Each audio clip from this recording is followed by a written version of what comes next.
আছে। আজকে ষড়যন্ত্রের গন্ধ পাচ্ছি আমরা।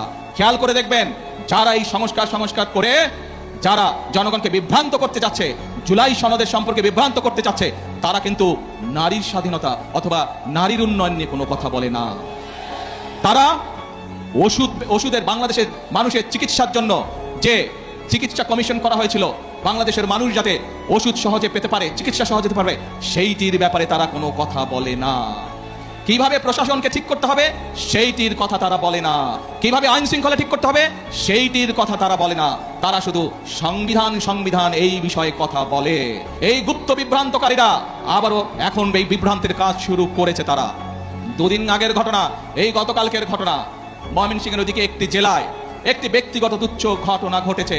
এক ছেলে এক মেয়ের সাথে প্রেম করত, তারা বিয়ে শাদী করেছে, তাদের পরিবারের সমস্যা দেখেছেন আপনারা, ফেসবুকে দেখেছেন না? কিন্তু সাথে কি এটাও দেখেছেন একটি পারিবারিক একটি ব্যক্তি ঘটনাকে কারা রাজনৈতিক রূপ দিয়ে দেশে অশান্তি সৃষ্টির চেষ্টা করেছে?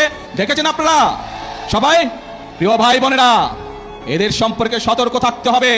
মুক্তিযুদ্ধের সময় আমরা দেখেছি তারা কিভাবে বিভ্রান্তির চেষ্টা করেছে দেশের মানুষকে। 86 সালের নির্বাচনে আমরা দেখেছি তারা কিভাবে বিভ্রান্ত করার চেষ্টা করেছিল দেশের মানুষকে। 96 সালেও আমরা দেখেছি স্বৈরাচারের সাথে গিয়ে তারা কিভাবে দেশের মানুষকে বিভ্রান্ত করেছিল। 2008 সালেও আমরা দেখেছি সেই ওয়াল 11-এর সাথে যোগ দিয়ে তারা কিভাবে বিভ্রান্ত করেছিল দেশের মানুষকে। প্রিয় ভাই